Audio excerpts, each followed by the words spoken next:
Pengamanan mobil, Pak, Brimob, Polda Gorontalo, dalam rangka pengamanan PON 20 Papua, Kamis 16 September 2021. Siap! Laksanakan!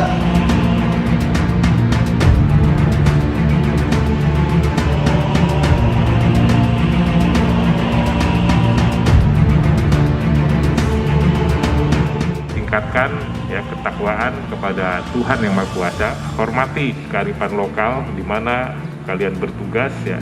Kemudian jangan sakiti masyarakat karena kita ada semata-mata untuk memberikan perlindungan, pengayoman dan pelayanan kepada masyarakat. Pelihara kekompakan dalam pelaksanaan tugas dengan tetap memperhatikan apapun perintah dari pimpinan kita.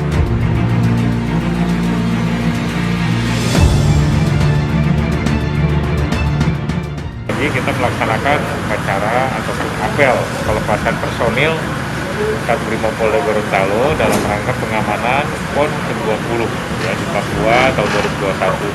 Jadi bukan hanya Brimob Gorontalo saja, tetapi semua satuan Brimob yang ada yang tersebar ya